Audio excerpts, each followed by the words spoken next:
I'm Sister Sheila Galligan, and hopefully in the next few minutes I will introduce you to some of the aspects, the themes of the man that we will be studying in the next few weeks, John Paul II.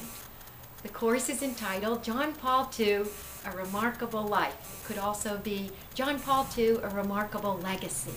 So his life and his legacy are going to be the focus of our attention for the next few classes and this semester. In light of thinking about John Paul II, I know that most of you will agree that he will probably, I'll bring over my favorite picture, be remembered as John Paul the Great.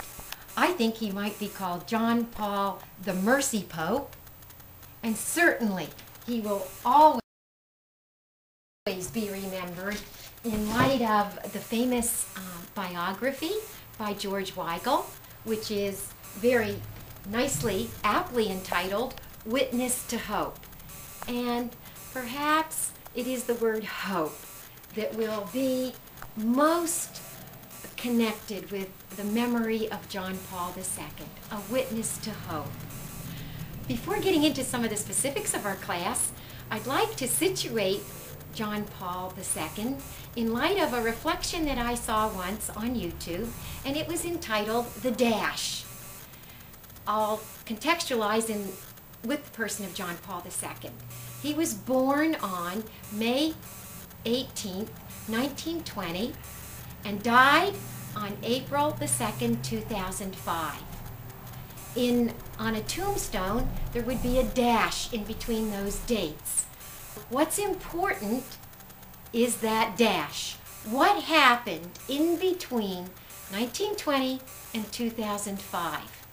And we will find that what happened with the life of John Paul II was a rich, rich blessing for our world, for each of us. Looking at John Paul in light of a few specific aspects, he was, of course, very famous, and so I brought a few of the clues to his stardom. Here he was on Time magazine, and it's entitled Triumphal Return, the Pope in Poland.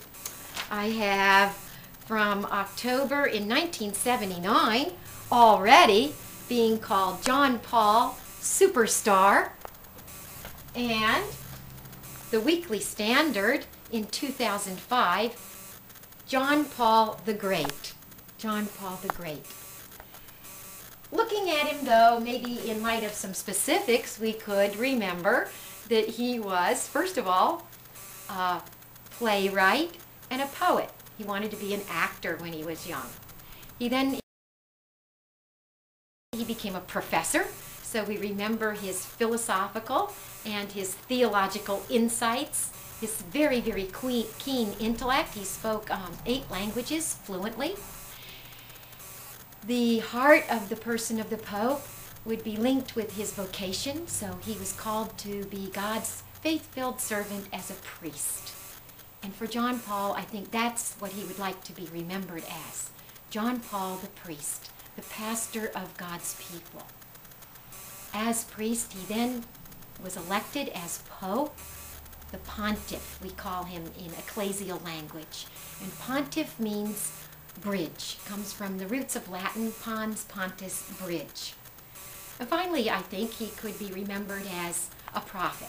He spoke with an urgency, he had a bold conviction, he walked the talk, that's why people admired him, and in a certain sense, some, such as the communists, feared him. In thinking about his groundbreaking efforts, and perhaps I could sit down for a minute and thinking about those, and link them with another one of my favorite posters, and this would be John Paul II.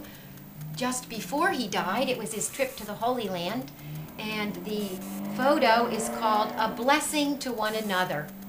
And that's what John Paul II has been, a blessing to each of us.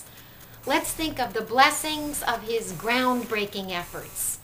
First groundbreaking effort, his efforts involved with the fall of communism. Then let's think about the way he made bridges with other religions and, of course, with many different cultures. He had a specific interest in developing better relationships with our brothers and sisters from the Jewish tradition. Some of that's rooted, of course, in his own family life. His friend, when he was a young boy, was a Jewish boy, Jerzy Kluger. And that had, of course, a great influence upon his life and relationships with the Jews. And the groundbreaking efforts in canonizations and beatifications. John Paul certainly believed in the universal call to holiness. He thought that each one of us, every one of us, was called to holiness. And so he celebrated that holiness through beatifications and canonizations. I'm sure all of you would remember Mother Teresa, who now is Blessed Teresa of Calcutta, one of the friends of John Paul II. And let's not neglect some of the magic moments in his life. Unprecedented, dramatic gestures. Everyone would remember vividly the way that he would get off an airplane when he visited a country and bow, kneel to the ground, and kiss the soil of that country. Embedded in everyone's mind and heart would be the reflection of John Paul II's visit to Ali Agha in prison. Ali Agha was the man who attempted to assassinate the Pope. John Paul went to visit him in prison and extended that great gift of mercy and forgiveness. Finally, if we had to choose one significant teaching of this wonderful, remarkable person, perhaps it could be situated in light of John Paul II's teaching about a culture of life. His efforts to help us understand what it means to be human. And he always saw the human in light of Christ, who shows us true humanity, and the fact that we're created in the image and likeness of God. Here I remember a Jewish tradition, a story, difficult to live out, I think, but expresses the reality of what John Paul II tried to teach us, and that is that every time we see another person, we should try to imagine them surrounded by angels. This is really difficult when you think of some people who are difficult in your own life, but try to imagine them surrounded by angels, and the angels are singing, "Make way, make way, make way for the image and likeness of God." Now, if we each remembered that, would John Paul II would say, then we would treat one another with respect and reverence. We would know that we are always relational beings. We are responsible to God and to one another.